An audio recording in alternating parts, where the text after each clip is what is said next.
अल्लाह ताला ने उसे हुस्न की दौलत से खूब नवाजा था।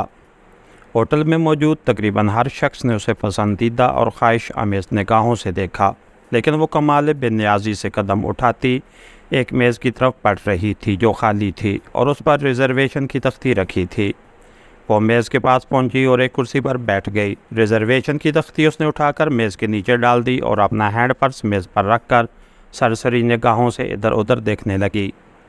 कई लोग अब भी उसकी तरफ मुतवज्जे थे, लेकिन उसने किसी से निगाहें न मिलाई और हाल का जायज़ा लेने के बाद मेज़ की सतह को कुरने लगी। इतने में एक वेटर उसकी मेज़ पर पहुंचा। Yes madam. लड़की, जिसकी उम्र 22 साल से ज़्यादा मालूम ना होती थी, ने वेटरस को कोल्ड कॉफ़ी लाने की हदायत की और वेटर चला गया। जल्दी उसकी मेज़ पर काफ़ी पहुंच गई। वो काफ़ी के सिप लेने लगी, लेकिन उसकी निगाहें अब हाल के दाखिली दरवाजे की तरफ उठ रही थीं। शायद उसे किसी का इंतज़ार था। तकरीबन 10-12 मिनट बाद एक सफ़ेद फार्म शख्स हाल में दाखिल हुआ और लड़की की तरफ बढ़ने लगा। लड़की भी उसे अपनी जानिब बढ़ता देखकर मुस्कुराने लगी। यकीनन उसे उसी सफ़ेद फार्म का इंतज़ार था। हेलो, सफ़ेद फार्म ने करीब आकर मुस्कुराते हुए कहा। हेलो टोनी, तुम कहाँ थे? लड़की ने शिकायत की। मैं मुकर्ररा वक्त पर यहाँ पहुँच गई थी, गालबन 10 मिनट ही लेट हुआ हूँ। सफ़ेद फार्म ने मुस्करा कर कहा। तुम सुनाओ, क्या कुछ मालूम किया है? कुछ भी नहीं, लड़की ने नफ़ी में सर हिलाया, जो कि शक्ल और हुलिये से मकामी मालूम होती थी। ओह, क्यों? सफ़ेद फार्म ने पूछा, जिसका नाम टोनी था। मैं वहाँ पहुँची तो पता चला कि वो अभी तक ड्यूटी पर नहीं आया। आई सी, टोनी समझने वाले अंदाज में सर हिलाता हुआ बोला। तुमने उसका इंतज़ार नहीं किया? उसका इंतज़ार करती तो तुम्हारा कौन करता? वो मुस्कराई। लेकिन तुम जानती हो मैडोना, ये कितना अर्जेंट काम है, टोनी बोला। हम तो मिलते ही रहते हैं और आइंदा भी हमारी जुदाई का कोई इम्कान नहीं है, लेकिन मौजूदा मामला छोड़ो डार्लिंग, वो उसकी बात कता करती हुई बोली। तुम तो इस तरह वजाहत कर रहे हो जैसे ये सब कुछ मेरे लिए नया हो। चौकीदार ने बताया था कि 1 घंटा तक उसके आने का इम्कान है। मैंने सोचा ये वक्त तुम्हारे साथ गुजार लूँ। थैंक्स, टोनी उसे फ़िदा हो जाने वाले निगाहों से देखता हुआ बोला। बहरहाल बॉस हमारी रिपोर्ट का मुंतज़िर होगा। तुम बैठो, मैं बॉस को कॉल करके आता हूँ। राइट, मैं तुम्हारे लिए काफ़ी मंगवाती हूँ, लड़की ने कहा, जिसका नाम मैडोना था। टोनी उठा और हाल के उस गोशे की तरफ बढ़ गया जिसकी दूसरी तरफ बाथरूम थे। मैडोना ने वेटर को तलब किया और उसे कॉफ़ी का ऑर्डर देते हुए बोली, मैं अगला पूरा हफ्ता भी आऊँगी, मेरी ये मेज़ रिज़र्व रहनी चाहिए। बहुत बेहतर, मैं ख्याल रखूँगा, वेटर ने मोहतमाना लहजे में कहा और एक जानिब बढ़ गया। 2 मिनट बाद उसने मैडोना की मेज़ पर मज़ीद काफ़ी सर्व कर दी। उसी लम्हे टोनी वापस आता दिखाई दिया। वेटर चला गया और टोनी आ गया। वो एक कुर्सी पर बैठ गया। क्या कहा है बॉस ने? मैडोना ने पूछा।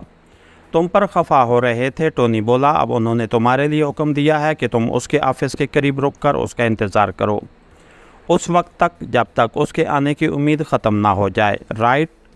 वो अपनी लेडीज़ रेस्ट वॉच पर वक्त देखती हुई बोली। अब मैं चलती हूँ, अभी वहाँ पहुँचने में भी वक्त लगेगा। ठीक है, वो काफ़ी पीता हुआ बोला। रिपोर्ट तुम बराह रास्त बॉस को दोगी। तुम्हारा क्या प्रोग्राम है? मैडोना ने उठते हुए पूछा। मैंने यहाँ बैठकर चीफ को कॉल करना है, वो मुस्कुराता हुआ बोला। तुम जाओ, बिल मैं अदा कर दूँगा। मैडोना मुस्कुराती हुई हाल के खारजी दरवाजे की तरफ बढ़ गई।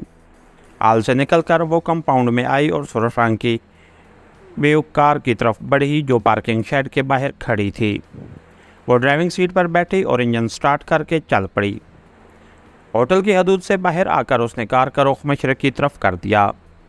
10-12 मिनट बाद वो शहर के एक बारौनक हिस्से में पहुंच गई। वहां सड़क के दोनों तरफ कोठियां थीं।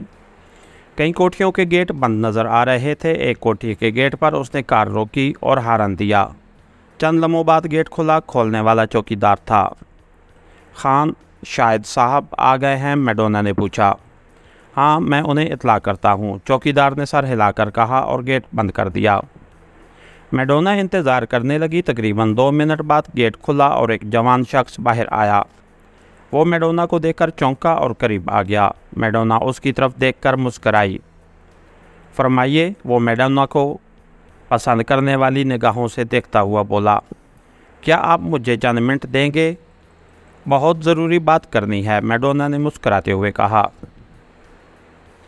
क्यों नहीं, अंदर तशरीफ़ लाएं, वो चौंकता हुआ बोला। नहीं, यहाँ मुनासिब नहीं है, आए बैठें, करीबी कैफ़े तक चलते हैं। उसने साइड का दरवाज़ा खोला। वो शख्स जिसका नाम शाहिद था सोच में पड़ गया। एक दो लम्हों बाद वो पलटा और गेट पर पहुंचकर अंदर खड़े चौकीदार से बोला, खान, मैं चंद मिनट तक आ रहा हूँ, डॉक्टर साहब पूछें तो बता देना। फिर वो वापस आया और लड़की के पहलू में सीट पर बैठ गया। मैडोना ने कार रिवर्स की और सड़क पर आकर एक तरफ दौड़ाने लगी। मुझे मैं पारा कहते हैं, उसने कार ड्राइव करते हुए कहा। आपकी तरह खूबसूरत नाम है, वो उसके बदन से उठने वाली खुशबू से मैसूर होता हुआ बोला। शुक्रिया, मैडोना ने कहा, आप भी बहुत खूबसूरत और वजीह नौजवान हैं। अपनी तारीफ पर शायद मुस्कराया। मैडोना ने एक कैफ़े के गेट पर कार रोकी और इंजन बंद कर दिया। फिर दोनों कार से उतरे और कैफ़े के हॉल में दाखिल हो गए, लेकिन मैडोना ने हॉल में बैठने की बजाय बाएं जानिब फैमिली केबिन का रुख किया। दोनों केबिन के करीब आए और केबिन खाली पाकर अंदर दाखिल हो गए। इसके साथ ही हमारी आज की एपिसोड का इख्तिताम हुआ। कहानीगर चैनल को लाइक कीजिए, सब्सक्राइब कीजिए और बेल आइकन को प्रेस कर दीजिए ताकि हर आने वाली नई वीडियो आप तक बर वक्त पहुँच सके। शुक्रिया।